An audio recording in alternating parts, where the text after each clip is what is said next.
This guy can upgrade any of his equipment at a fraction of the usual cost, thanks to an ultra-rare artifact he obtained after clearing 999 floors of the tower. For other players, upgrading is a long and expensive process that slows down their progress. But with this artifact, our guy plans to surpass even his previous record and conquer every floor of the Tower of Gods. Here's how it all began. Stakes are running high in a tournament of a game called Tower of God. Players are going sweaty in try-hard mode and everyone's banking on Subai to win. This dude is out here moving like "Let me solo her" from Elden Ring. He deals the finishing blow and clears the 999th level of the game. The crowd goes wild until suddenly, boom, consciousness shot. Subai dies instantly and travels to a spiritual dimension of the game. When he opens his eyes, he arrives in the classroom of the game, the starting point of all players. Bro beat the game so hard they yeeted his ass right inside it. Subai takes a few glances around him and quickly learns that he's literally a part of the game now. This is the Yan Kingdom. Entering the Tower of God has strict requirements. But luckily for our boy, he's the top sweaty pro gamer for this game.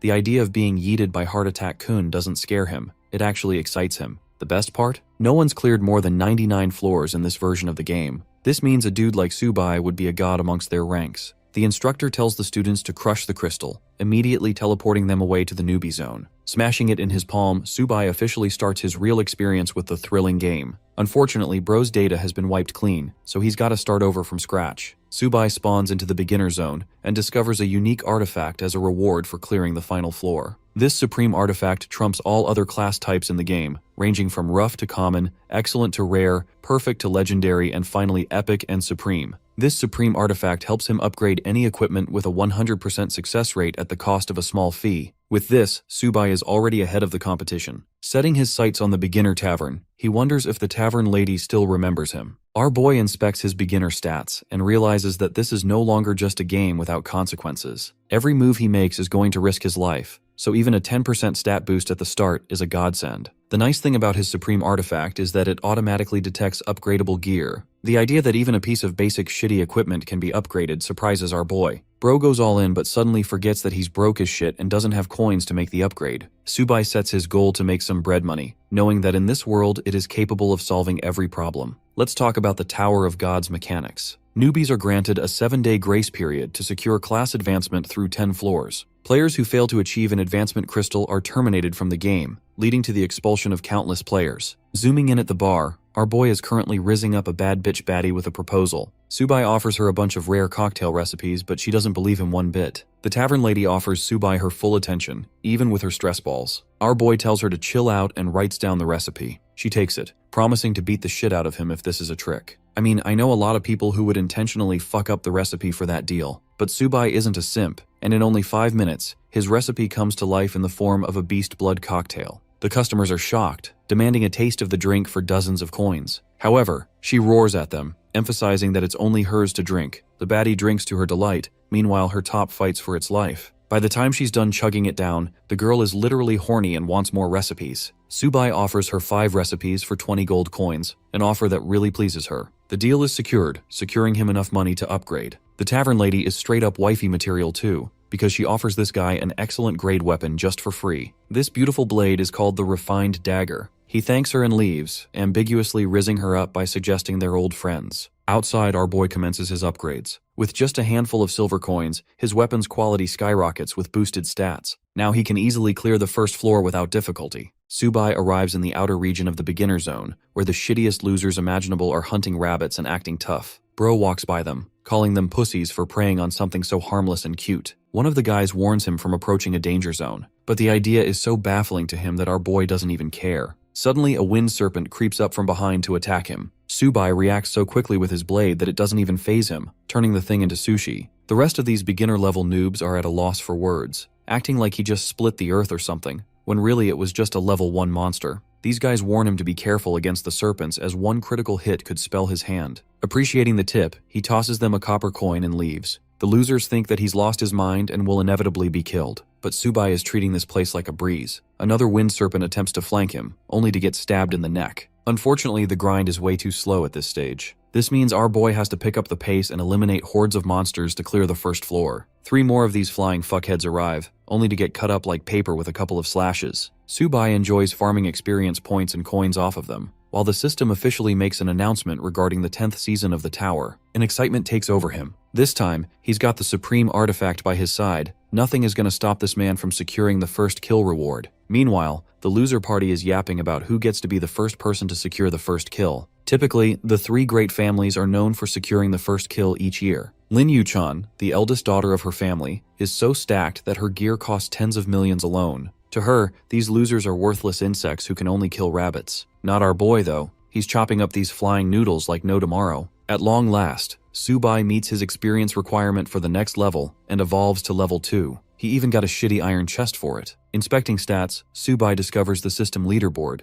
Some of the players are speedrunning level 3 already. He wasted too much time focusing on the supreme artifact, but now his main goal is to steal the lead of the top players. But first, Subai is interested in the chest before him. Popping open the black iron chest, our boy unlocks a basic cloth armor with an additional 30 copper coins. Subai is put under the dilemma of either boosting his premium dagger or upgrading his armor. Knowing that the beginner zone boss isn't going to be hard to beat, he decides to spend the upgrade on his premium dagger. The system requests him to choose the number of upgrades for it. Subai only selects a single upgrade, costing him 50 copper coins. With this, the blade evolves into a refined dagger. Saying, "Fuck it, we ball," this man decides that it's time to boost it to the max. For a 7 times upgrade, Subai selects the option and spends the necessary coins. The system kickstarts his weapon's evolution cycle. The refined dagger has now acquired 8 additional points, and its physical attack is capable of dealing 60 damage at one time. The weapon is straight out of Valorant, and the upgrades boosted the dagger's attack power. Subai flings it around, satisfied with the new speed. Even though the weapon is merely an excellent quality, its stats are actually comparable to a rare weapon. This is all possible with the help of the supreme clock at his disposal. Believing that he's ready for the first floor, our boy steps forward to challenge the Tower of God. Let's talk about the boss's respawn system. It only respawns 10 times on the first day. Any person who is capable of slaying it can advance right into the first floor of the tower. Even if the boss is attacked by an entire team, only a few people are allowed to enter the tower on the first day. Having arrived at the ruins, our boy patiently waits. Suddenly, the sound of fighting draws his attention. Panic sets in. He had no idea that someone had already arrived before he could. Subai steps on the gas pedal and rushes in to steal the first kill for himself. Meanwhile, the team that is currently raiding is having no difficulty cornering the goblin horde.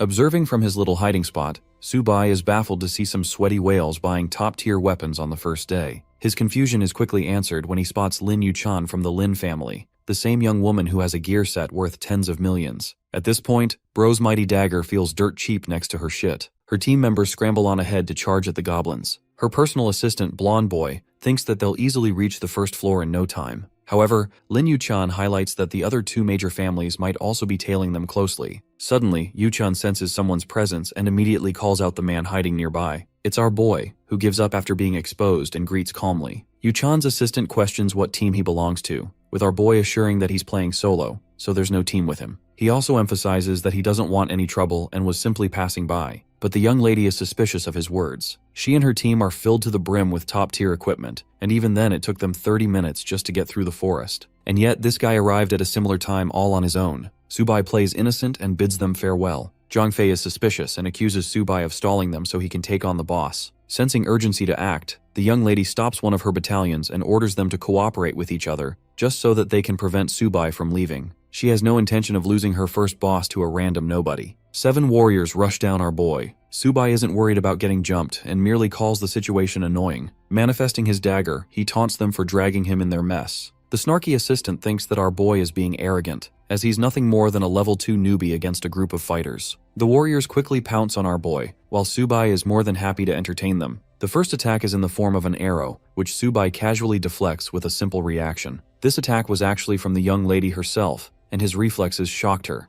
Next up, there are 2 warriors lunging forth for an aerial strike. Subai cuts them like vegetables with a single slice. His monstrous reaction speed stuns the shitty hair blonde. All of a sudden, the level 2 rookie appears no different than a boss monster himself. Aura farming to the max. Our boy humbles the group by reminding them that they're way below his caliber, even if they possess good equipment. Saying so, he goes on the offensive, slicing down 3 more men with critical hits back to back. Witnessing his unstoppable rampage, the assistant experiences an "oh shit we're cooked" moment and calls for a retreat. Still maintaining his arrogance, he threatens Subai for having messed with the wrong family. But our boy doesn't give a damn and walks like he owns the place. It doesn't matter who it is, he's going to kill anyone who poses an obstacle to him. Despite Bitch Boy's anger issues, Lady Yuchan tells her lapdog to shut up. Zhang Fei is stunned to see her sudden concession. Extending an offer, Yuchan pitches the interesting solo player a deal. The thing is, Lady Yuchan has a good head on her shoulders. She has already judged Subai to be exceptional for arriving all alone and defeating multiple men. Her ridiculous sudden proposal baffles Virgin Zhang Fei, who calls our boy a mere solo player. But Yuchan tells him to shut up again, reminding him that their objective is to conquer the Tower of God without exception.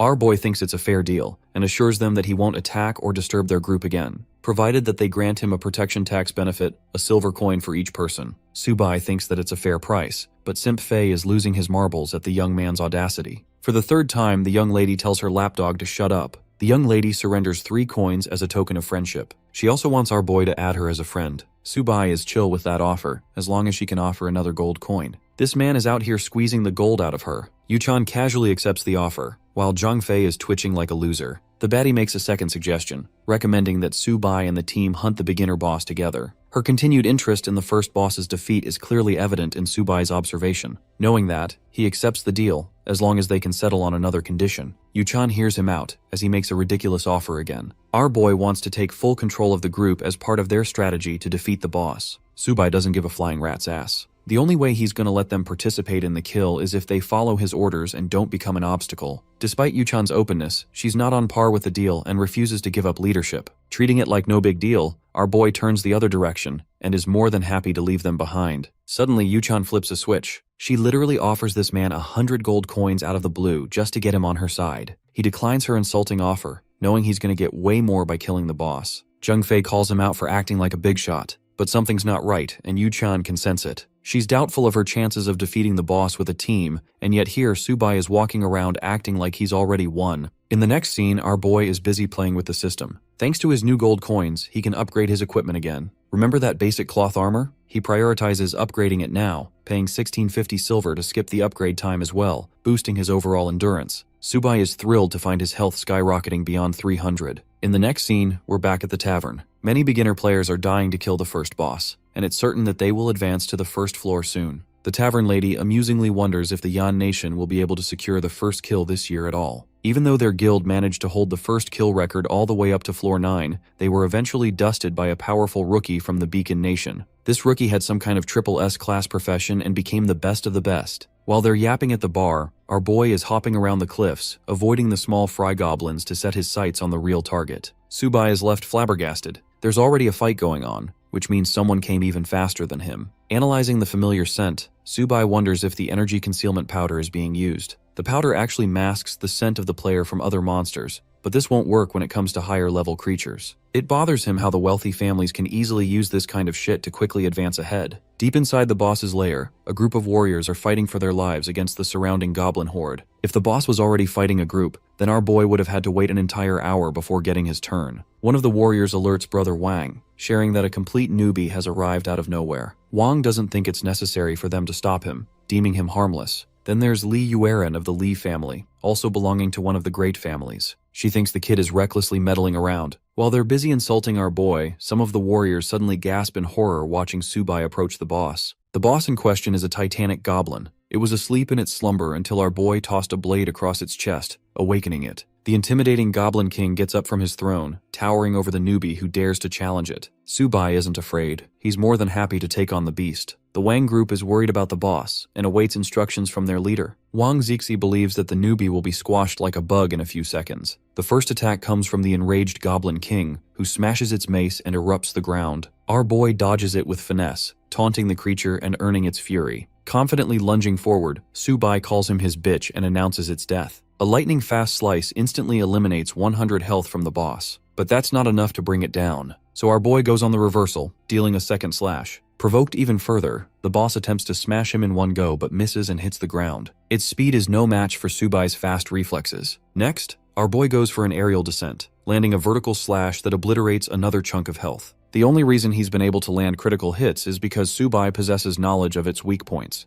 those being the chest, lower back, and eyes. The spectators watching are at a loss for words. These D1 haters were shit-talking about our boy earlier and now have nothing to say. Yuren worriedly asks Zixi for his analysis, but this guy has the same question as her. Just how is this rookie so damn fast? Kiting is a skill that even the top-tier players have difficulty mastering, and yet Subai is casually exploiting it in his movements. The boss is pretty weak with its depleting health, so technically they could jump Subai and steal his kill. This grinning bastard thinks that they should wait for a while longer, believing that the rookie will eventually make a mistake and feel the wrath of the Goblin King. I mean, Subai is pretty casual with it, and he's violating this beginner boss at this point. The Goblin King screams in pain and tries to attack again, but he completely misses and allows our boy to land yet another critical slash. The Goblin King roars in fury, but this cry isn't one of pain. It's a calling to summon its troops. Our boy realizes that things are about to get complicated, but hilariously the tiny goblins actually focus their target on surrounding Zixi and Yueren's group instead. Zixi rallies his group into attack formation to penetrate the circle of goblins. Yueren thinks this is a useless endeavor, especially when an endless wave is quickly surrounding them like flies. Concentrating his attention on the Goblin King, Zixi instructs his team to clear a path to the best of their ability. With the team busy sniping down the goblins, their leader marches on ahead so he can deal the finishing blow. Even with Subai's overwhelming ability, Zixi thinks that he can steal the killing blow just in time, refusing to let nobody rob him of his glory. But here's the thing.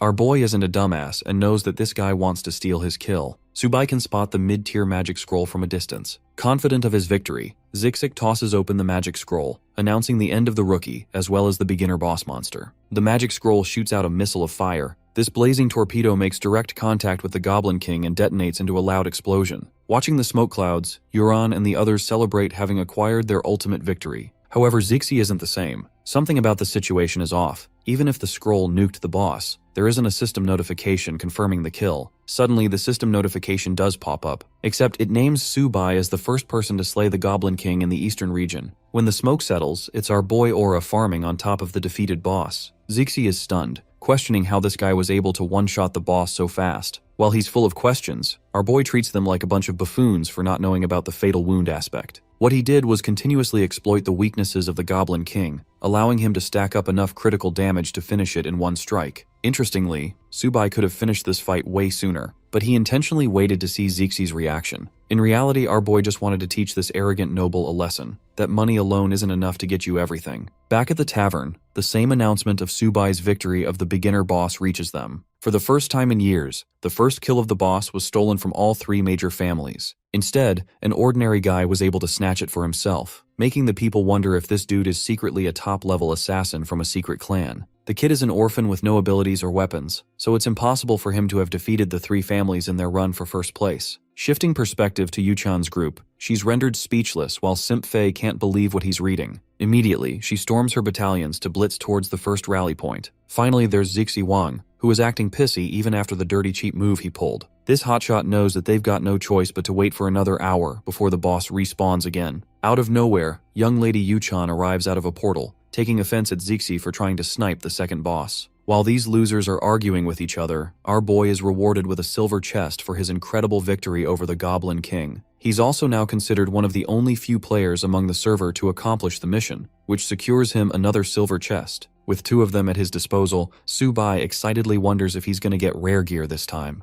The first box is opened, landing him a pair of rare boots called One Step. The second silver chest acts as a support loot, landing him 10 small potions and silver coins. With this, his movement speed will experience a 30% boost for a 1-minute period. Unfortunately, using them requires level 5 minimum, so even with the decent loot, our boy can't use it right away. This reminds him to check the leaderboards of the 10th season of the Tower Challenge. He finds the list and discovers quite an upset. You would think that our boy achieved some top spot, but he's actually ranked 98. Inspecting even further, Subai discovers that the top scorers killed the boss even sooner. They're from other regions, but it's clear that these whales spent a lot of money to get top-tier equipment to finish that early. Drinking one of the potions, Subai gains a temporary experience point boost for 60 minutes. His main focus is to grind his levels even harder, especially when there is a whole list of people stronger than him right now. Walking up to a dungeon portal leading to the first floor, he welcomes the season with great anticipation. From the other side, Subai finds himself in a spatial dimension. One look at his surroundings makes him realize that this is actually the Dark Maze dungeon. This confuses him a bit. The thing about the beginner zone dungeons of the tower is that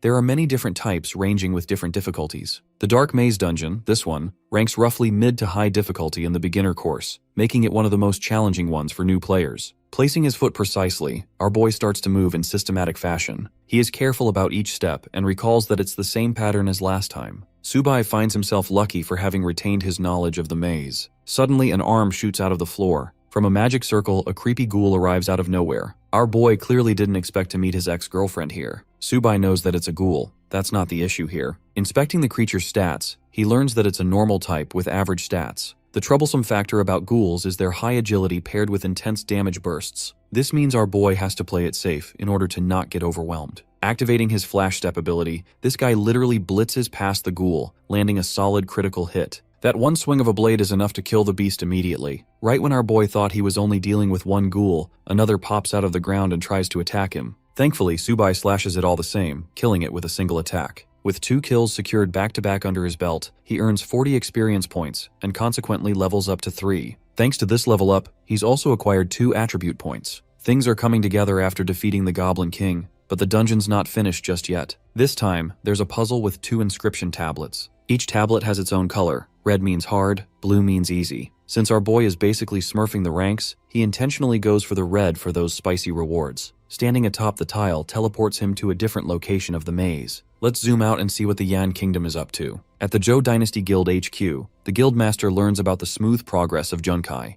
Zhou Wang, the founder and leader, doesn't care about meaningless progress. All he cares about is that they secure the final prize. His assistant thinks both the father and son are similar, and assures the guild leader that young Master Junkai will stand at the top of the rookie ranks this year. But the guild leader snaps, roaring at his assistant. The thing is, every season before this one had its own rookie king. Each of them is a competent warrior who had to struggle to get to where they wanted. It's not just any title that can be assigned to a nepo baby. Zhou Wang is hoping for the best for his son, believing that he will make him proud. Back to our boy, who is currently obliterating a trio of ghouls like butter. 3 more down, he gains experience points and nearly reaches level 4. These monsters are helping him farm points with ease, and his experience potion makes it all worth it too. With all of the ghouls defeated, their corpses vanish from the room. Surprisingly, 5 tiles light up in succession, each boasting a different color. Subai stares at the intriguing gray tablet, which always leads to a hidden room. It's not a bonus he expected, but he welcomes it with open arms. Curious to see what lies at the end of this route, he steps on the gray tablet to reach the hidden room. The moment he teleports is also the moment he is welcomed by dozens of bloodthirsty ghouls. These Spider-Man wannabes waste no time pouncing on top of our boy, but they forgot they were dealing with Michal Jordan. Subai leaps up to accept their challenge and slashes every single one of them. In the time span of a few minutes, this man defeats every single ghoul in the room, achieving level 4 and earning points in the progress. Subai excitedly checks his level system, having cleared the hidden room. Despite the difficulty of the room being S, this man managed to clear it without any problems. With his preparation finished, our boy thinks that it's finally time for him to pay the boss a visit. First, he inspects the global rankings. Among them, Zhou Junchai is at the top, with Lin Mengshuan standing second. But even then, it appears that the boss is yet to be defeated by anyone. Naturally, Subai steps on the red crest, opening a crevice that leads him to the boss. This time, he's thrilled to speedrun a record for the rest of the players to feel jealous of. With that determination, he arrives inside the boss's lair. The lair is gigantic, encompassing the floor of one's boss. There are gargoyle statues with a gigantic oxman sitting on his throne. The beast exudes a thrilling aura, donning a warrior outfit. Subai doesn't even consider them a nuisance anymore. Rushing in with his refined blade, Subai demolishes the group of ghouls in successive mutilating strikes. The servants are defeated in little to no time, while our boy charges full speed ahead to mess with the boss monster still sitting on his throne. A pair of red demonic eyes glare at him with fury. A floor 1 boss is acting like the final boss for some reason. This Minotaur is classified as an elite level threat, with a gargantuan health bar of 55,000 points. It even has 3 different skills to confuse the players. But even against all of that, Subai is chill, and taunts the Minotaur for being just as cocky as he was before. First up, our boy throws his decoy sword to lure the attention of the boss. The Minotaur casually swipes the sword with a flick of its hand. Annoyed, the Colossus grabs its enormous battle axe, channeling streaks of electricity. Prepared, the monster lets out a battle cry that shakes the dungeon room with its ferocity. The battle cry activates the 2 gargoyles that were sitting on top of the pillars. Subai displays no signs of fear, and instead shows true excitement at being challenged. The explosive Minotaur activates its trample charge skill to unleash a heavy swing of its axe. Meanwhile, the 2 gargoyles are planning to attack our boy from behind. Fighting strategically, Subai first evades the swing, causing the Minotaur to stagger and create an opening. Then he exploits the same opening by stabbing the monster at its weak point, landing a critical strike upon first contact. The monster roars, but our boy's already on the move for a second swing and zooms past the battlefield. Reading the Minotaur's next move, Subai anticipates another slashing strike. But before they could do anything, this guy literally speed blitzes all 3 of his targets with an array of slashes from top to bottom. Each slash causes an immense amount of damage thanks to Subai's lightning-fast slipstream skill. Enraged, the Minotaur attempts to stomp our boy.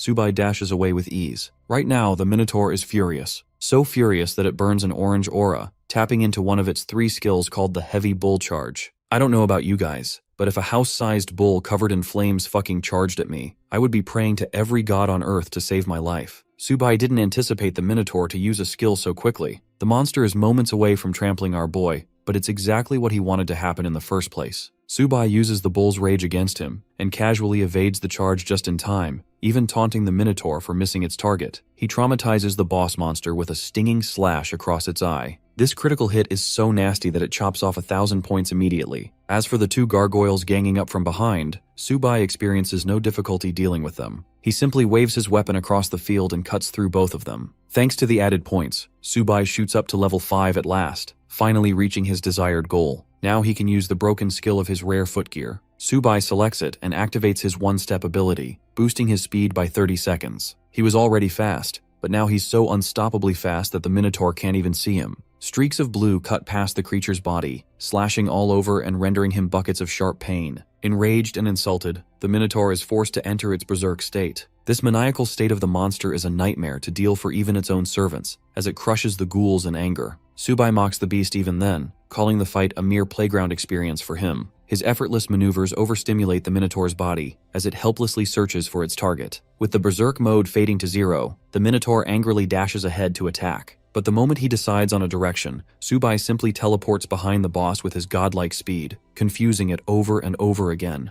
Exploiting an easy opportunity, Subai slashes the Minotaur's chest, landing yet another critical hit. The same towering beast that looked intimidating at the beginning of their battle is now on its knees, losing continuous HP because of rapid bleeding. And now, the boss is just an easy target to kill. With the monster immobilized, Subai plunges his blade into its thick skin, forcing out more blood. This last hit just now extinguishes 3,000 points of health. In the end, the monster no longer has the health to continue the fight, and topples to the ground with a heavy slam. The conclusion of the battle earns Subai an entry ticket to floor 2 of the dungeon. Having defeated the first floor's boss with a perfect battle rating, the system awards him with a whopping 10,000 experience points. The system also honors him with the achievement of becoming the first player to beat the first floor boss. His reward is a golden treasure chest as well as an experience orb among gold coins. His speedrun time is just under an hour, which also breaks the all-time record for clearing in the Tower of God. On the flip side, a certain someone is facing the giant Minotaur with a blazing explosion. This person is none other than Zhou Junkai, who possesses the 10,000 Calamities Annihilation Cannon. This trust fund baby thinks he owns the world because of daddy's money. But right as he's fighting the creature, the system announcement pops up, informing the players about Subai's incredible record of defeating the first floor boss. Junkai's face drops in shock, unable to comprehend how there could be someone even faster than him. At the current leaderboard, Subai has just displaced Junkai's #1 rank. This guy is so salty that he thinks our boy must have cheated, because there's no one who could have defeated the Minotaur in under an hour. The system notification has gained the attention of many people, making them question the legitimacy of the player known as Subai. No one would have thought the Yan Kingdom would be responsible for recreating a monster like Li Jianxian, who became a legend for his nation. From Subai's performance so far, people are already banking on the chances of him succeeding as the rookie king of the season. Even more alarmed is the guild leader, Junkai's daddy, who questions the identity of Subai. Still, there were 9 floors left in the Tower of God, and if Junkai managed to ace his job transfer mission, he could potentially steal the Rookie King's title for himself. Showing disregard for his son, the guild leader demands a full-scale investigation on Subai. The scene cuts to Lady Yuchan, who is already making moves, sending messages to our boy. She even invited him to come work for the Lin family, and in the end, massively regrets underestimating his abilities. Let's go back to our boy, who stands before the golden treasure chest. This piece of beauty only appears for first kills and special events, so they are really hard to come by. Thanks to his accomplishment, Subai will be the first person to open the golden chest of this Eason, which means he is guaranteed a top-tier piece of equipment. Hovering before his eyes is a gold-plated perfect grade item. Its name? The Almighty Golden Hoe. Our boy grabs his hoe and secures the bag. He knows that this thing will become a lot more useful in the later stages of the tower. He consumes the orb's benefits, gaining 60,000 points right off the bat. As a result, he shoots up to level 6. Next, he upgrades his footwear equipment, spending 3,000 silver coins to skip the upgrade time duration. Since he's got more than enough money at his disposal, Subai gets the benefit right away. After a while, he's swimming in a high-level upgrade. The system outlines his current profile, his main equipment being the Supreme Artifact, his trusty refined blade, his rare footwear, and finally a common armor. To bump up the difficulty of his speedrun journey, Subai makes a personal goal of clearing the 10 floors within 24 hours. Our next location is the Naka Desert. The system informs our boy of a 1-minute waiting period before the start of the first wave. The countdown begins, while Subai is intrigued by the landscape. Knowing what he does in the desert, Subai is expecting 10 waves of monster invasions. But that seems way too slow and easy for him, so he wants to look for a way to help them spawn even faster. The first creature pops out of the summoning portal just behind him. This ugly freakazoid is the sawtooth lizard with a venomous bite. Subai is genuinely bored and thinks that these guys are only going to waste his time. Instead of waiting for them, Bro seizes the initiative and makes his first move by lunging right in. With a single slash, the first lizard is slain with a critical hit. Then another, back to back until the entire wave is annihilated. Now that all of them were dead, the second wave would arrive in another minute. The normal battle process of defeating these lizards takes about 10 minutes, but our boy easily managed to defeat the wave in 2. The second wave follows suit, with Subai popping open the use of his one-step gear. This way he'll reach them even faster than before and wipe them out quickly. With the effect activated, this man becomes the Flash, securing kill after kill after kill in a zigzag motion. Subai is so excited that he wants to break all of the records he made in his previous life. The system dubs complete annihilation of Wave 2 of the lizards. The third wave quickly spawned, only to get killed all the same. The fourth spawned, also dead. This happened until eventually our boy confronted the boss of the second floor. Subai is seconds away from dealing the finishing blow on the werewolf. His final slash nails the last strike, ending the creature's life. With this, Floor 2 has been cleared and the entry ticket for the third has been granted. The system awards him with another golden treasure chest for securing the first kill of the boss. His clear time was only 30 minutes too, making it a really fast speedrun. Popping open the chest, our boy discovers the one thing that he desperately needed the most. A perfect grade linked armor, clad in purple and gold. This thing is a beast with a regeneration effect too. Subai is proud of his luck, and heads right into the upgrade settings to boost its stats. He doesn't want to make it completely overpowered, to the point not even he can use it. Spending 1 gold coin, our boy moves forward with the expensive upgrade, feeling satisfied with his premium investment. Subai's level jumps up to 7 after consuming another experience orb. He is now powerful enough to challenge the third floor with the entry ticket. Our boy steps towards the portal after extinguishing 100 gold coins like nothing. His current hurdle is shortage of funds. Inside the silken cavern of the third floor, Subai is confronted by bloodthirsty creepy crawlies of all kinds. He's a human-sized bug exterminator, so he sweeps right in to kill them all. Currently, Junkai is still busy blasting the Minotaur, until eventually he defeats it and clears the first floor. His clear time is 2 hours and 25 minutes, which is way more than Subai's. Thanks to his victory, he earns a rare weapon called the Exquisite Longsword as his reward. Bro is super excited at first, until he checks the leaderboard and sees Subai sweeping the ranks of Floor 2. It stuns him how this man has already annihilated the second floor when Junkai hasn't even stepped foot in it. Despair sets in, and this wannabe big shot succumbs to defeat. It boggles him to know about the identity of Subai. Meanwhile, our boy is currently dicing the overgrown fat spider to his delight. He wraps up Floor 3 tremendously fast as well, securing first place again. Skipping ahead, he doesn't experience any form of difficulty with the fourth floor either. Another record set. Floor 5 is where he annihilates an aquatic behemoth, clearing the level in 20 minutes. His consistent victories back-to-back are ridiculous in the eyes of the spectators. In their eyes, he's an absolute monster for a beginner who shows no signs of slowing down. Many others are chatting, wondering if this season is too easy for the beginners. But then comes the question of Junkai's pace, as despite having obtained a godlike weapon for free, he still took a while clearing level 1. The scene cuts to the strategy meeting room, where the members of the group express their interest in our boy. Pei Ling Sui and Sinantian find it strange that this mysterious fellow doesn't even have a previous track record or any family connections. They theorize that perhaps Subai stumbled upon some kind of overpowered ability within the tower, but that's extremely rare.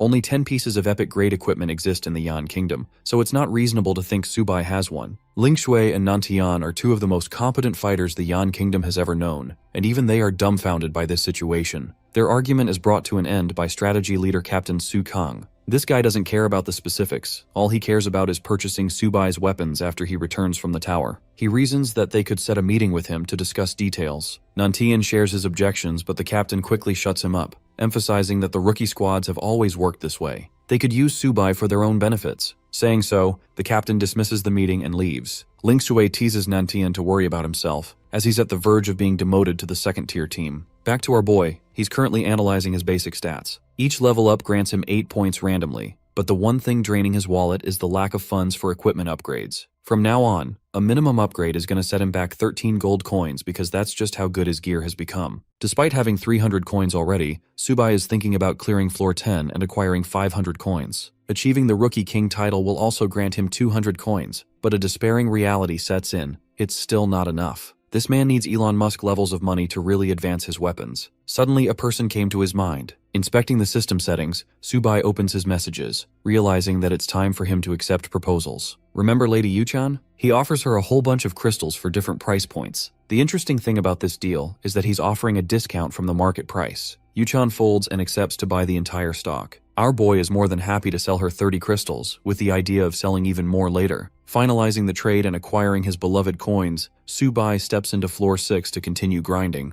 Wild Oasis is one of the more difficult floor levels of the tower. This is the part where things started to take an upward shift. The boss can appear out of anywhere, so you have to look around. Wielding his newest weapon, our boy grabs his trusty crossbow for the job. Except he doesn't have a bundle of arrows. Subai intends to do his best. While he's navigating the area, he is suddenly confronted and surrounded by a group of jaguars. This is the perfect chance for our boy to test his new weapon, so he shoots a whole bunch of arrows. The arrows instantly take down a bunch of the monsters, but there are a few that lunge at Subai from behind. Sensing danger, he flips around and shoots them all the same. With the monsters killed, Subai decides to reuse the arrows from their corpses. The good thing is that they can be used twice, which means he could save them for later floors. When they've expired their use, he's gonna make bank by selling them to Yuchan. Arriving at the stream, Subai remembers that this location is where the boss is known for spawning. Moving against the water, he senses a tingling feeling. This confirms the location of the boss. Like clockwork, Subai senses its arrival and jumps ahead to defeat it. However, he finds a bunch of trident-wielding fishmen instead.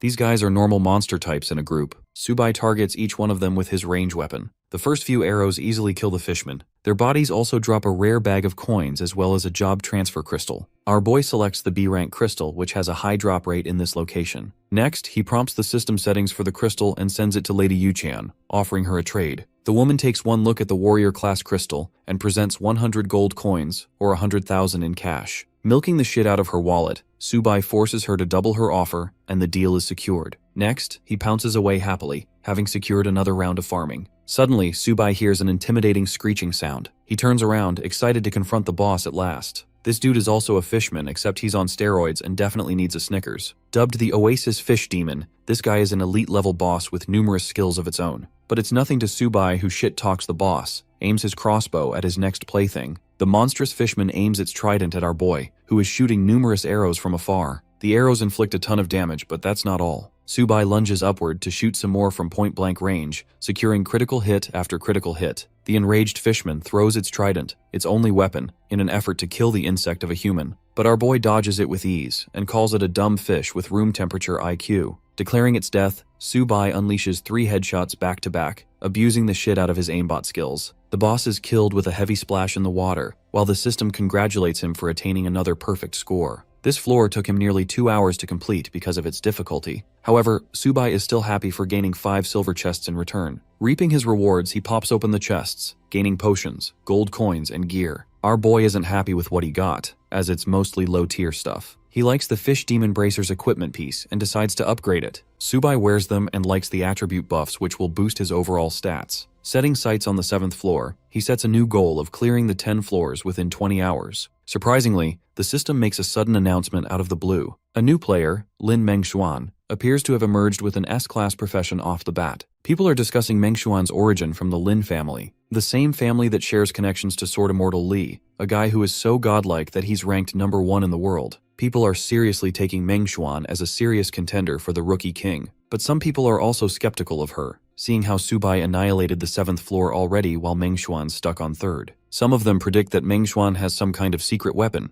just like Zhou Junchai. Right now, our boy is sitting at the top with Mengshuan and Junchai trailing behind. The spoiled brat is enraged for being 3rd place and intends to take his revenge after the 5th floor rankings. The 7th floor of the Tower of God brings us to the Dark Castle. Here, our boy is going up against the Primordial Edgelord. He slashes the old bag of bones with a critical hit. On the 4th floor, Mengshuan is currently busy pummeling the Lizardman, refusing to stay stuck in 2nd place. Junkai is on the 5th floor and freshly acquired a class-changing stone. His awakening is actually incredible, with Junkai entering the double SS rank class as a gunner. On the 8th floor, we have our boy challenging a bunch of skeletons in the Abyss of Pain. Subai slashes them once each, killing them with a single blow. He's excited by his current trajectory, knowing that only 2 more floors are left to topple. Meng Xuan defeated the 6th floor at the same time as Junchai. They're battling for 2nd place, while our boy is on the 9th floor already. This place is disgusting because of its ugly zombies. While he defeats them, Meng Xuan secures position at the 7th floor, killing the boss. At long last, Su Bai has climbed his way to the top on the 10th floor. This one is called Nightmare Platform, housing the eldritch boss monster called Nightmare Heroes. Like always, our boy basically calls him Lil Bro and declares his goal of seizing the Rookie King title. The fight kicks off with Su Bai lunging for a proper finish, refusing to play around with his opponent.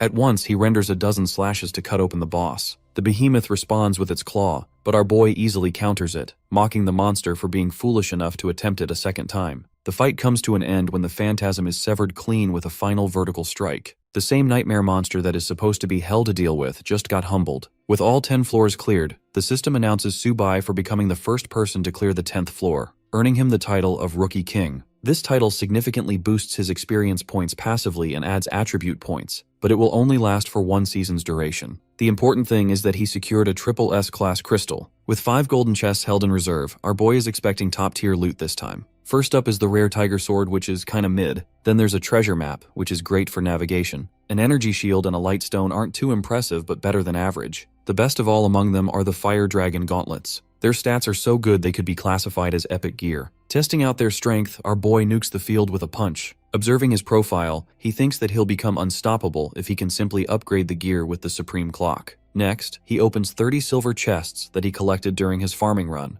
This secured him enough money to upgrade all of his weapons and even unlock some new ones. Let's check the reactions of the mob. The spectators of Yan are shocked to witness Su Bai's successful conquest in 17 hours. He also got a triple S-class crystal, which is the rarest, so rare that the likes of Sword Immortal Li had one and became #1 worldwide. The people of Yan Kingdom are crying happy tears for the success of their nation, while members of the meeting council are monitoring Su Bai's combat footage. The captain demands to investigate every last piece of information on our boy and emphasizes recruiting him immediately. Ling Sui questions what they should offer him in the first place, prompting the captain to shout at her. His offer is the highest standard squad for Su Bai to join, the same squad that is on the front lines for all their missions. After all, a talent like Su Bai could never be placed in second-rate losers. The captain insists that a genius talent like him cannot be left to chance. After acquiring Su Bai, their squad will shoot up in rankings tremendously, putting their status next to the immortal sword Li. Ling Sui promises to complete the mission, knowing that the captain is right. At the beginner's tavern, spectators wonder if Su Bai has already chosen a class. He has yet to make a transfer, but so far his strength is beyond their imagination. People wonder if he's ever going to come back to his city to celebrate. Speaking of the devil, our boy slams the door open. His bashful entry receives hate from the people, all of which are questioning why this guy is walking with so much confidence, acting like he owns the place. The guy steps up to the tavern lady, who is pretty impressed with his performance. Su Bai demands a glass of Fallen Star, an exclusive drink and the lady's personal recipe.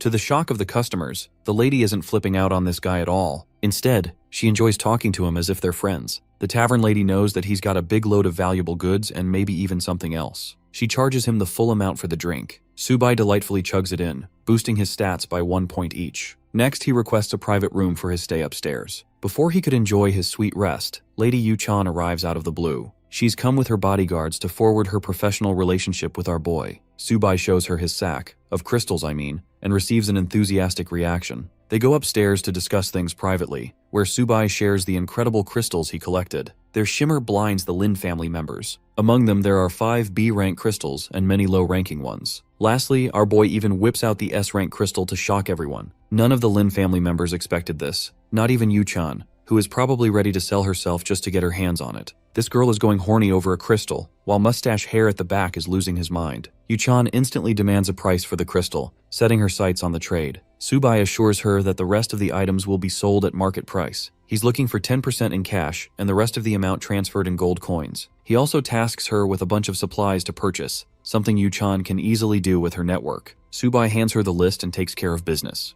Bro settles down on his couch, asking for an offer for the S-rank crystal. Lady Yu Chan pumps out 200 million in cash as her big number. Not even our boy expected this piece of rock to cost that much. Hilariously, Yu-chan treats it like 200 million isn't even that high for this rarity, so she's even happy to give him a free residence in the first city of the Tower of God. Both of her lackeys are questioning Yu-chan's decision to offer such a prestigious reward, but this woman is standing on business and really wants that crystal for whatever reason. Subai realizes that he might be underestimating the stone's value. Instead of arguing, he accepts the deal and requests payment to be scheduled in 7 days. An excited Yu-chan is more than pleased to sign the contract. Our boy signs it properly as the two shake hands. Their deal comes to fruition, with the lady enjoying her fancy new expensive rock. Next, Yu-chan welcomes Subai into the Lin group, knowing that he pulled a triple S-class crystal, which means everyone and their mother is going to try recruiting him now. But Subai doesn't intend to transfer classes for the time being, which surprises Yu-chan because someone could easily try to steal his precious crystal. To that, our boy assures her that he's got his own plans cooking at the back. He has no need to worry about such things. The meeting comes to a close, and while Subai is heading off to rest, he ends up hearing a conversation between two guys. They're suspicious of his identity as Subai. Everyone in the bar now knows his name, realizing that he's the one who made a dramatic entrance. They're so hell-bent and focused on him that the tavern lady's business is more chaotic than ever. She intends to even the playing field with him soon. While our boy is dead asleep, this sneaky devil pops into his room. Yeah, every man's wet dream.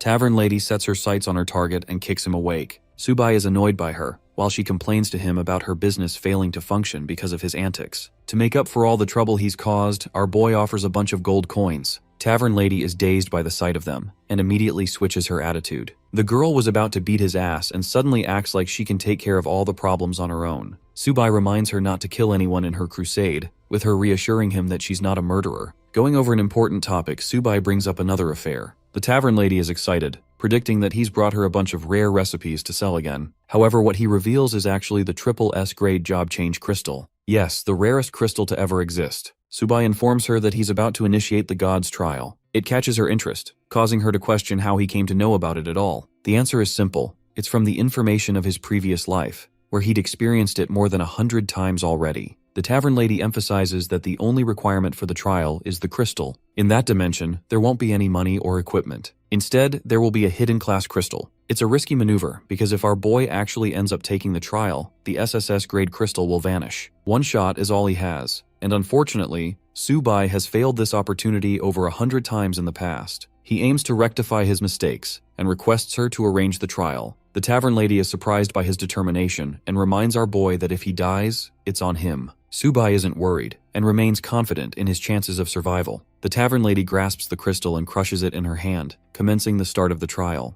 After the crystal's destruction, the system alerts the player that there won't be any way to escape the trial after it has begun. A magic circle manifests open, while the tavern lady warns him one last time. Subai calls her an annoying grandma, pissing her off to the point she kicks his ass into the circle to die. Subai falls into the portal, shouting in fear that she used the same stupid move again. Of course, the boss lady has no idea what he's talking about, and wonders if they've ever met before. Our boy plops into a literal hellscape dimension. This place is full of fiery lava. At last, Subai has made his descent into the same trial that he lost many times before in his previous life. The skeletal remains lingering in the hellish river are the bodies of the ones who once dared to challenge the trial. The grim reality is that our boy came here with the same goal as these people. He's in real danger here. Checking his system stats, he realizes that everything in his inventory has been sealed. The only thing he's got left is his golden hoe. Equipping it, he prepares himself for what's to come. The system is about to unleash a gigantic wave of cave demons upon him. With a 60-second countdown, an extremely nerfed version of Subai is ready to rumble. This time, his base stats are higher than they were in all his previous attempts, so there's a chance of victory. The countdown reaches 0 as our protagonist reminds himself to be ultra-focused. If he's not channeling the focus of David Goggins, he's gonna be cooked just like the rest. The swarm of cave demons emerges from the portals. They're all comparable to beginner-level bosses with large health pools. Subai knows that he can't wait for them to unleash an attack, so this man goes rushing for a first kill. A headshot on one of the demons wipes out 500 health at once. But this kind of damage is chump change. Subai goes for a double slash, rendering 2,000 damage at once and defeating the first demon. His current score stands at 1 point, but this trial has only just begun.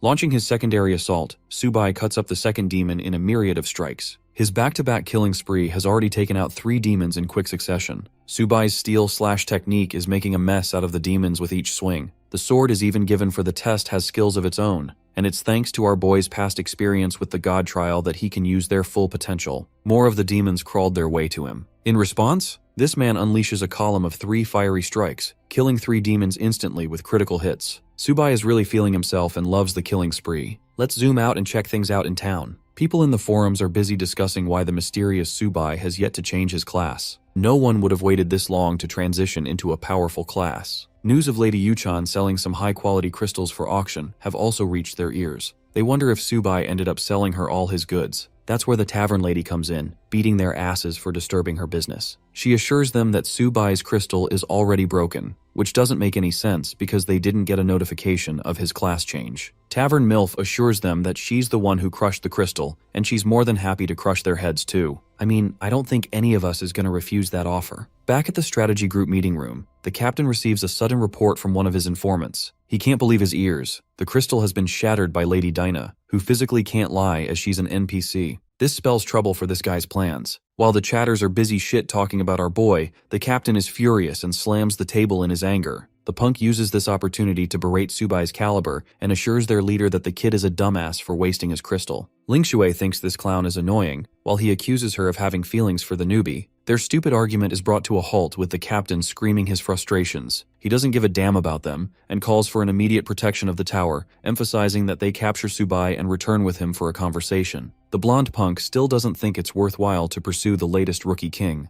especially when his crystal is already done for. The captain calls him a dumbass because it's obvious Subai is hiding some of his real techniques from the world. The captain seems to have full faith in our boy's ability to manifest even more high-grade crystals in the upcoming seasons. Ling Shui praises her leader's ability to think so far ahead, but he ain't no simp and tells her to beat it. Nantian suggests torturing and interrogating Subai properly, but that is too inhumane. The captain highlights the importance of securing Subai's loyalty for his secret techniques, as the future of Yan Kingdom depends on this mission. Back to the trial, our boy is slaughtering the lesser demons of the first stage. With the first wave totally obliterated, the system congratulates him. By the way, that shit took 10 whole hours just to finish wave 1. Subai remembers his dreadful experience in the previous trials. He still has to deal with a damning 9 more floors to go, forcing him to overcome a million freaking monsters to secure top rating. Right now, he's only at 11,000 kills, so this thing is going to take him a serious amount of time. The system welcomes him to the second stage, where all of his basic stats are reset. This time, he'll be dealing with a bunch of stinger demons. Commanding the Restore Status ability, Subai waits for the grace period to end. He needs to act fast to finish the trial in time. In front of him is a man's worst nightmare straight out of Australia, a swarm of gigantic hornets. They're even poisonous, so their passive drains life too. This time our boy is given a lasso iron whip for the stage. He can also switch between different newbie-level weapons to play with different styles. The first stinger demon tries to sting his ass, but our boy channels the power of Zeus and obliterates 20 of them in one go. So far, the whip is working in his favor, especially when these stinger demons are known for having really shitty defensive stats. Activating his sweep skill and pairing it with the whip, this man demolishes 50 demons in his second blast. 12 hours of continuous slaughtering later, our boy stands at a score of 255,000. At long last, the stage has been cleared, with Subai brought to complete exhaustion. Here, he switches his weapon to a spear. Killing 250,000 of those things was a pain in the ass just now, but thankfully the new stage transition allows him to reset his health and stamina. For his next wave, Subai will have to deal with a horde of warlock imps. Adapting accordingly, he switches to a long-range fighting style with a bow, the perfect weakness to beat these guys. These imps are basically Batman if he turned into an ugly green midget with zero aura. Subai begins their extermination by launching numerous arrows at once. Most of them land as clear headshots. He smiles confidently in his speed as it is his strongest stat. The imps retaliate by casting ranged spells of their own. Subai evades these colorful little lasers and successfully makes it out in one piece. And yes, the one piece is real. Around this time, we have Meng Xuan, who has freshly defeated the 10th boss of the Tower of God. It took her a total time of 40 hours to clear the whole thing. Despite finishing second, she is not happy, and intends to personally meet Subai someday. Day 6 of the trial breaks news across the kingdom. The rookie class ranking has officially been released with around 100 S-rank players and 21 SS class players. The citizens of Yan Kingdom aren't too thrilled about this announcement. It's similar to the results of last year. However, the performance of Junkai, Weilan, Mengzhuan, and finally Yuchan is notable. The only mystery yet to be solved is the disappearance of Subai. Speaking of him, we get to the old tavern where Lady Yuchan is sipping her tea. Simp Fei questions why she turned down 2 important proposals from the other families all for the sake of a nobody like Subai. Just like always, she ignores Lil Bro's ranting and demands her to focus on his given order. He tries to whine more, but she shuts him up. stating that she has personal plans to follow. In her friend list, there are only a handful of people, but Subai appears to have entered abnormal status. It's been a week since this change, around the same period where the rumors of his crystal shattering spread around. Deducing his condition using these 2 points, Yuchan realizes that our boy is still stuck in the newbie zone doing something miraculous again. Speaking of our boy, let's head to stage 7 of the trial. Here, Subai is dealing with durable golems. These guys are first frozen with ice arrows and then shattered with a secondary shot. He makes light work of them, shattering their defenses and even mocking them for being weak targets to ice magic. As he steps forward to enter stage 8, a realization dawns on him that it's already been a week. He needs to clear 3 more stages before the newbie zone ends, so he gets to work in even faster fashion. This time, Subai has to deal with an even stronger version of the demons on floor 1, and he's so damn fast that he kills nearly 30 of them at once. 6 hours of painstaking grind later, Bro arrives to challenge Godzilla. He's got a flaming longsword. Thanks to his incredible speed, Subai delivers one final swing to kill the monster. At long last, the system receives a notification confirming his 1 millionth kill status. Furthermore, 24 hours are left until the newbie test period expires fully. Our boy excitedly prepares himself to challenge the final stage and the final boss of the trial. Standing in front of a spiraling red globe, he taunts the boss to come out. A gargantuan red magic circle pops out, sending out the literal incarnation of Satan. This is the Red Lotus Demon with a damning difficulty of an overlord. Boasting 1 million health points, this thing is a tough cookie to crack. But this guy cracks all the hoes. I mean all the bosses. The flaming demon curses at the foolish human and attempts to annihilate him with a single attack. Bro dodges a literal nuke and realizes that he gotta be careful around this titanic demon. The fact that this boss has 2,000 defenses alone means that most of Subai's attacks are gonna be useless. Right now, he's forced to be on the defensive, hoping to exploit an opening to make his move. The Red Lotus Demon throws dozens of spiraling strikes, each of which is evaded by Subai's excellent footwork and evasive skills. Equipping himself with a hook chain gauntlet, our protagonist awaits his perfect chance. The Red Lotus Demon is moments away from summoning a minion from the flames, but Subai is faster and actually uses the hook chain to pull its body, ragdolling it against the boss monster's face. The demon writhes in pain, having suffered damage from one of its own attacks. Meanwhile, our boy is in the mood to avenge all of his fallen comrades who dared to challenge this trial and lost their lives. Manifesting his sword, he swipes a spatial rend that literally chops off the Overlord's right limb. With its attacks now nullified, Subai sweeps in to capitalize on the opportunity. This time, he lunges up top and equips his bow for a ranged strike. These arrows make contact with the Overlord's body, inflicting more damage. Using the same momentum paired with lightning-fast speed, Subai repositions himself for another attack. The demonic boss pitifully tries to defend itself, but it's useless. Channeling his inner Batman energy, Subai basically says that even gods are vulnerable when stripped of their defenses. The Overlord curses at the humans with every stinging stab inflicted by our boy. A barrage of arrows rains down on the boss monster. The demon reacts with offense of its own, squashing each arrow with telekinetic explosions. Our boy uses this moment to his advantage and gets all the way up in the ugly demon's face. Subai declares the end of the world for the pathetic boss and takes out both of his swords. Dual-wielding like Sung Jinwoo, this man starts unleashing hell upon Satan. The boss monster is eventually slashed to pieces and falls to its doom. Subai taps away across the stage and ends the fight with complete exhaustion. The god trial has been cleared, accomplishing his requirement to achieve the hidden class. As for the 1 million points he secured, exchanging them earns him the rarest title of hero. Bro is finally done with his killing streak and celebrates achieving the hidden key to his growth in the previous life. This title helped him clear nearly 1,000 floor levels. But our boy isn't interested in exchanging his points. Right now, he's most curious to test out the legend of the Golden Hoe. Bro launches his expensive hoe into the lava, hoping to activate its copying ability. After waiting for a while, Subai's face turns to utter shit at the realization that he might have just lost his premium weapon. Not even his points were influenced a single bit. Until suddenly, 2 columns of lava shoot out of the hellish river, revealing 2 different pieces of ultra-rare stones. These stones merge together as one, binding them to our boy's spirit.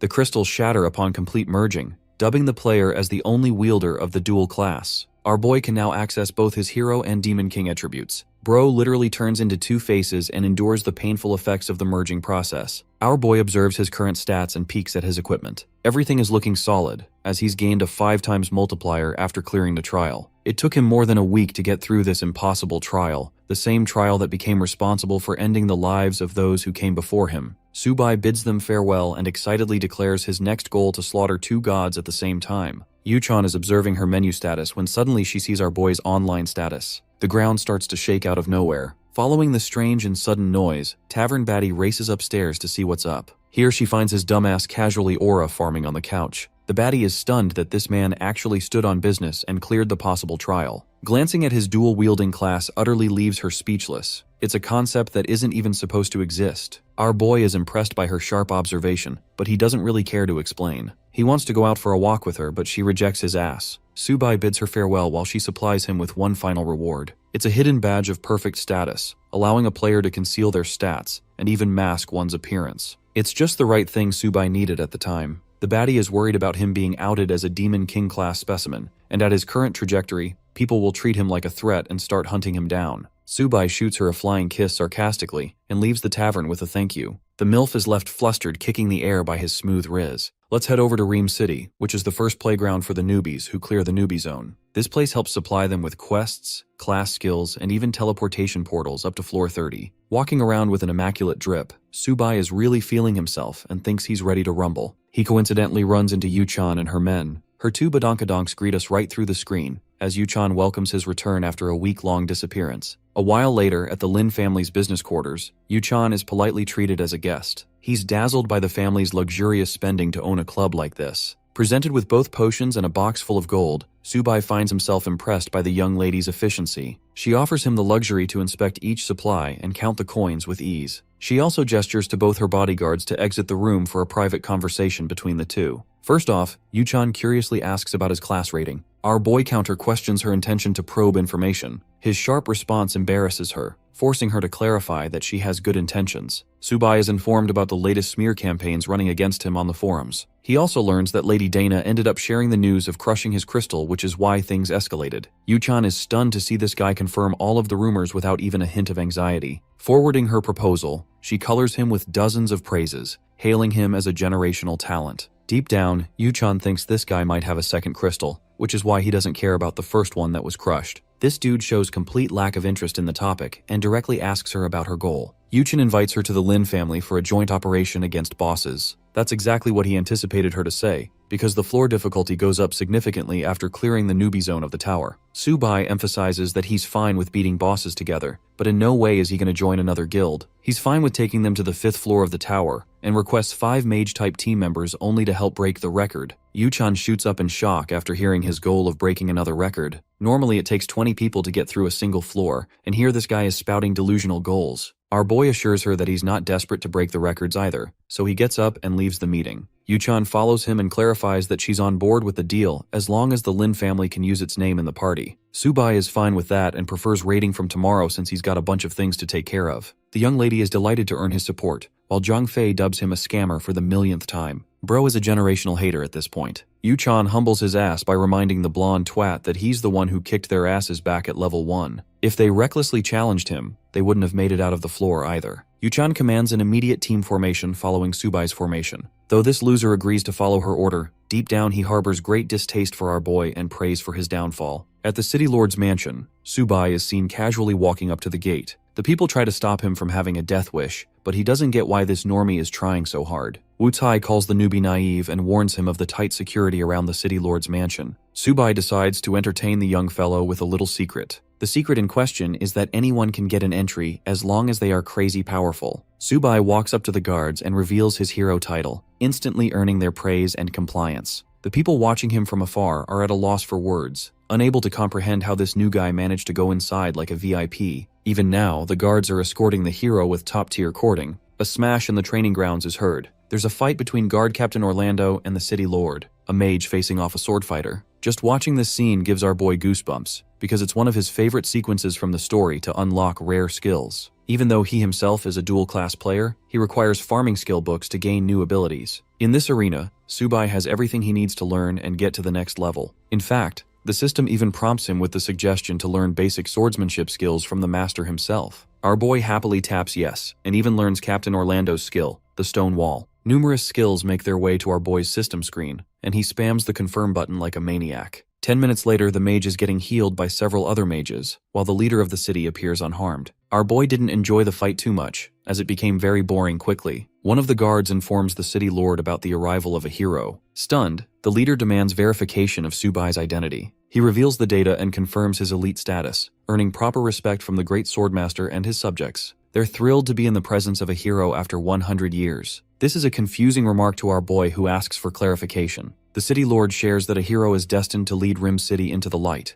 but this corny description is way too exaggerated in Subai's view. Instead of glazing himself, he asks information on any quests. Knowing that the hero is currently only level 10, the city lord reveals a new mission. Apparently his trusty dog is missing, and he insultingly offers a reward of 10 gold coins for its retrieval. It's such a shitty job and underestimation of our boy's abilities, to the point Subai reveals his terrifying aura to express his anger. Wiser of the two, the mage Captain Orlando offers other missions, thinking of how stupid the city lord's suggestion just sounded. The hero receives 3 new quests to collect materials for rewards. Just then, the great swordmaster also remembers a suitable request. He tasks Subai to investigate a certain area. With so many quests lined up, our protagonist highlights how no one has cleared them before in the main storyline. Ordinary players are far too busy obsessing over the tower floors that they forget about side quests being the key to real buffs. Interestingly, the Swordmaster's quest catches our boy's attention the most. The city lord makes a sudden proposal, highlighting the average hero's godlike combat abilities. Long story short, this guy wants a one-on-one fight against the hero. Offering a handicap to the hero, the city lord even intends to seal his most powerful skills. However, our boy has different plans and tells this dude to just cap himself around level 30. The same goes for Captain Orlando, implying that this man is about to smoke both of them at the same time. The mage and great warrior are equally stunned and express their complaints with this idea, knowing that the hero doesn't have a whole bunch of skills. Subai shuts their yapping and recommends they communicate in the fight. Both fighters give one look at each other, before expressing keen interest in the hero's might. In the arena, the guards murmur their shocking thoughts. The last time these guys tag teamed together was back when they defeated a powerful level 200 monstrosity. And here is Subai, who has arrogantly challenged them at the same time. The mage takes notice of the hero's confidence, while the great warrior is thrilled to show a hint of his true powers. The first assault comes from the swordmaster, who uses a simple skill aimed at his opponent. The result? No contact, poof, our boy is gone. Appearing like lightning from behind, Subai praises the city lord's precisely timed maneuver. Next up is the mage, who conjures a stone spike basic spell to catch our boy off guard. The very sight of it makes Subai ecstatic, and he shares no intention of dodging it either. Instead, this man literally severs the stone spikes with a myriad of fast strikes. The hero's godlike reflexes astonish the spectators, who didn't expect him to be so strong. But the fight's only just begun, and these two experienced warriors are not finished. This time, they want to hit the hero with a greater surge of strength than before. The mage entraps Subai in a cage of mud, yet another beginner skill. Having immobilized him on the spot, the city lord chimes in with his second stage slash ability, unleashing 2 fire wrens. Keeping his cool, the hero casually ducks both of them, taunting the warriors for being way too predictable. His shit-talking knows no end,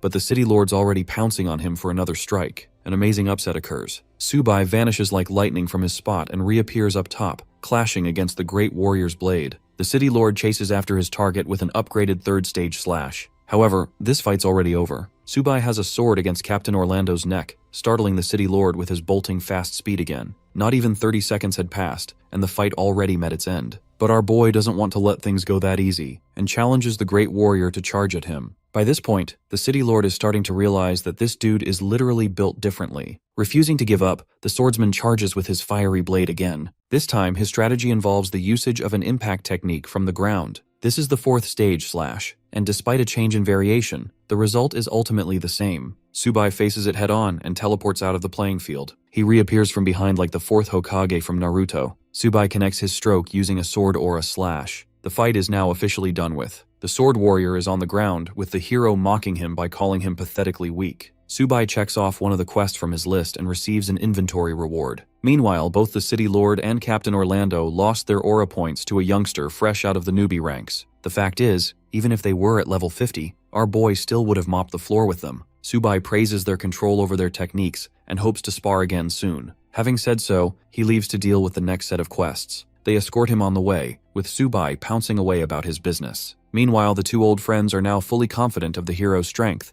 believing that he will save their city. The city of Reem is large, requiring teleportation gates just to navigate. This is why our boy wants to learn skills to help with efficiency with the quests. He's got a whole bunch of them, so he allots them into his inventory. Upper slash and multi-thrust, as well as stone spike are the techniques he now accesses. The system outlines his stats. Thanks to his high level of spirit points, his skills can easily level up and his gear doesn't lag behind either. Confident in his ability to take on the quest, Subai visits one of the teleportation gates. His next destination is the Land of the Wraiths, where most of the quests are tasked. The guards charge him for 80 copper coins, which is a hefty cost. A vertical portal gate transfers him from one location straight into the Land of Wraiths. This place appears way more realistic than the way it was in the game. But that makes things interesting for this guy, who kept only his basic weapon for the journey. The temperature of the land of wraiths is pretty darn cold, making our boy regret his choices with clothes. Subai spots a bunch of skeleton warriors in the distance. These boneheads are twice his level too, but they're all fodder in his eyes, even with superior health. Testing his new skills, Subai launches triple stone spikes. He lands perfect headshots on 3 of the skeleton warriors, killing them instantly. The rest of the warriors are barraged with a flurry of the same spikes. Thanks to critical damage, 10 of them are down within the next moment. The overpowered aspect of this magic spell comes in the form of its absurd 3200 damage. Anyway, farming the boneheads nets Subai good old points. He finally feels like the true grind has begun, instead of the newbie shit he was dealing with at Zone 1. A while passes and he's done clearing the wave, leveling up to 11 at the same time. In his previous life, acquiring skill points was a pain in the ass, but right now he's speeding through them thanks to his double class.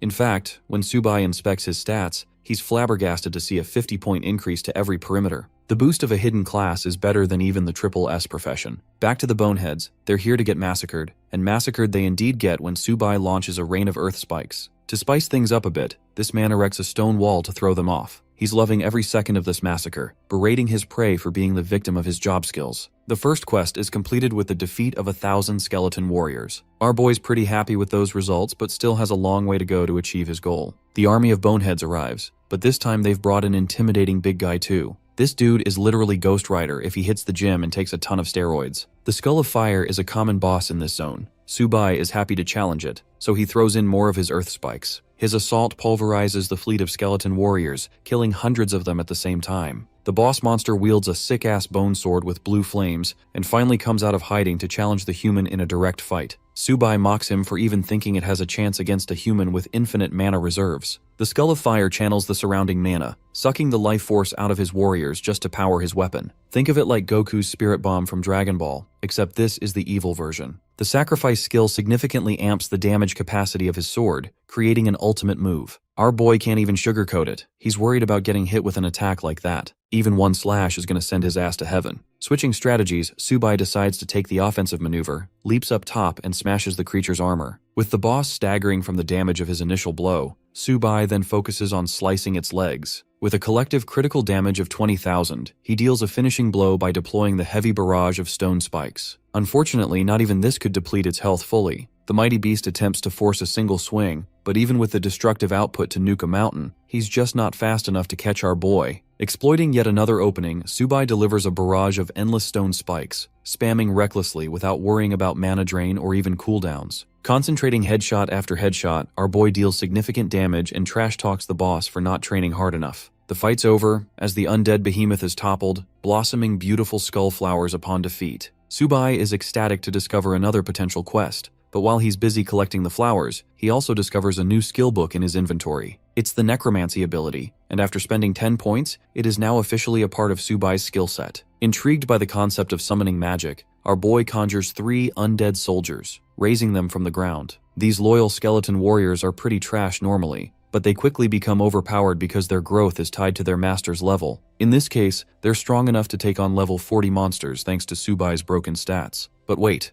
there's more. He can summon dozens of them at the same time to swarm his enemies with numbers. Subai completes another quest by collecting 200 skull flowers, enjoying the fruits of his labor. His next destination is a place called the Death Swamp. It's a completely new section of the map, but it doesn't intimidate our boy at all. In fact, he thinks the spiky little lizards glaring at him are cute. Fighting numbers with numbers of his own, Subai unleashes the wrath of his undead soldiers to do the killing for him. These boneheads are remarkably useful and make light work of the lizards. With the horned lizard swarm defeated, our boy is confronted by the sudden awakening of a colossal monster. This boss's defense stats are no joke, but luckily Subai's summoning skill has also advanced a bit. Our boy is distracted by a silhouette in the distance and decides to head first into exploring the area.